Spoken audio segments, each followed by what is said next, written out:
تو ڈیلس کے اندر بھی بہت لوگوں نے کیا. بس تھوڑا سا مجھے افسوس ہے, میرا خیال تھا کہ جب یہ گھر میں آئے گی تو دیکھ لوں گا میں نیٹ فلکس پہ, ابھی تک تو نہیں آئی. مگر ڈیلس کے اندر بھی ساؤتھ لیک میں کوئی 70 لوگوں نے مل کے ٹکٹ خریدی. اوپر سے پھر ایک اور پوری ایک مہم چل گئی کہ پاکستانی سنیما کو ریوائیو کرنا ہے, اور اوورسیز پاکستانی, جو کہ بڑے افسوس کی بات ہے, ان کی تمام تر توجہ اسی پہ ہوتی ہے کہ ہم ڈالر بھیجتے ہیں, ڈالر کر دیں. میں نے پورا وہ دیکھا ہے, فلم پہ کوئی 50 سے 70 کروڑ پاکستانی روپے خرچ آئے ہیں, اور اس نے $7.8 ملین گروس کی ہیں, جو کہ انٹرنیشنل سٹینڈرڈ کے مطابق کچھ بھی نہیں ہے. مگر پھر بھی اس نے, اور ایک خاص طرح کے میرا خیال ہے میرے جو بھائی کا بیٹا ہے جو 10 سال کا ہے, تو وہ بھی ان کو جب لے کے آسٹن میں میری امی کے ساتھ وہ لوگ فلم دیکھنے گئے, تو انہوں نے ایکچولی جس سینما میں گئے, امریکن سینما میں لگی ہوئی تھی, انہوں نے ان سے آپشن رکھ لی کہ ہم لوگ اگر نہ ہمیں سمجھ میں آئی یہ فلم تو ہم کسی اور تھیٹر میں جا سکتے ہیں, تو کوئی بچوں والی فلم جو کہ میری بھابھی اور بچے دیکھ لیں گے. مگر جب فلم شروع ہوئی تو میری امی بتاتی ہیں کہ وہ اتنے انوالو ہو گئے ان کے سب ٹائٹلز پڑھ پڑھ کے کہ وہ 10 سال کا بچہ جو ہے کہتا نہیں میں نے نہیں کہیں اٹھ کے جانا, میں نے یہی دیکھنی ہے. پھر جب فلم ختم ہوئی تو امی نے اس سے پوچھا کہ شاید اس کو سمجھ میں بھی آئی ہے کہ نہیں, تو امی نے کہا کہ who would you support, مولا جٹ کے نوری ناتھ, تو کہتا ہے I support مولا جٹ, اور امی کہتی ہیں وہ سارے صوفوں پہ چلانگے لگاتا رہا اگلے 2-3 دن تک ایکسائٹیڈ ہو کے سارا ایکشن. تو میرا خیال ہے کہ ایک افسوس ہے, مگر میرا خیال ہے ایک حسرت سی ہے پوری قوم کے اندر کچھ کر گزرنے کی جو کہ پوری نہیں ہوتی.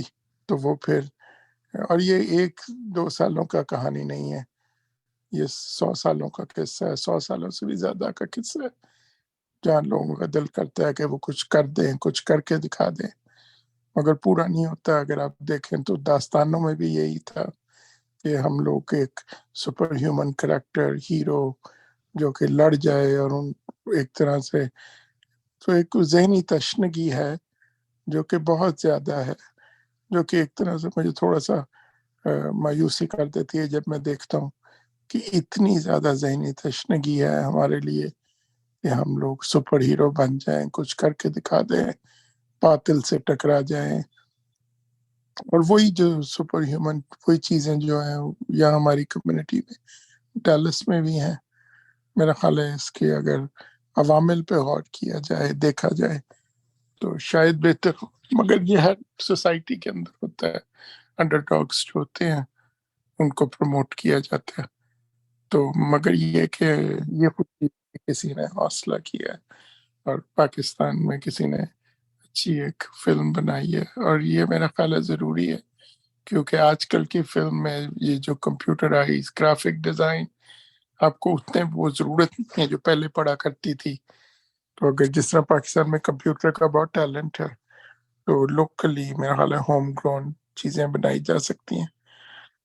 تو میں تو آج سننے آیا ہوں کہ باقی لوگ کیا کہتے ہیں, مگر مجھے جب بھی میں پڑھتا ہوں, جس طرح جب بھی میں داستانیں پڑھتا ہوں, تو میں ہمیشہ دیکھتا ہوں کہ اس وقت لوگوں کی سائیکی کیا تھی, وہ اس طرح کی چیزوں کو کیوں پسند کرتے تھے. تھوڑا سا دکھ ہوتا ہے مجھے, اس کی ایک ہی ایکسپلینیشن نظر آتی ہے کہ اسکیپزم چاہیے تھا, لوگوں کو چاہیے تھا کہ کوئی تو جو کھڑا ہو جائے, وہ عمران خان کا فینومینا جو بھی واٹ ایور دیٹ مینس, وہ میرا خیال ہے ہر جگہ ہے, اور یہاں بھی ہے. ہماری جو خاص طور پہ جو فرسٹ جنریشن امیگرینٹس ہیں ان کے اندر وہ ایک ہے, اور تو تھوڑا سا اس پہ ہوتا ہے, تعصب بھی ہوتا ہے, افسوس بھی ہوتا ہے. ہم لوگوں نے ڈیولپ یہ کیا سپر نیچرل فینومیناز, اور آپ کو پہلے بھی ہم ذکر کر چکے ہیں کہ بڑا اس پہ ایک وہ ہے نقطہ نظر کہ مسلم جو ہیں وہ صرف یہی کر سکتے ہیں, وہ ایون کوئی سائنس کے اندر کوئی اور چیز ایسی چیز نہیں کرتے. ایون جو ان کی کریشن ہے ان کے اندر بھی یہ سپر نیچرل فینومیناز ہیں. یہ نہیں ہے کہ کوئی مسلمان نے جہاز بنا لیا جو مریخ پہ چلا گیا اور اس سے کچھ ہو گیا. سائنس فکشن بھی نہیں لکھی جاتی اسلامک ورلڈ کے اندر, کیونکہ لوگ اتنے پرے ہو چکے ہیں سائنٹیفک اچیومنٹ سے. میرا خیال ہے اس موضوع کو ہم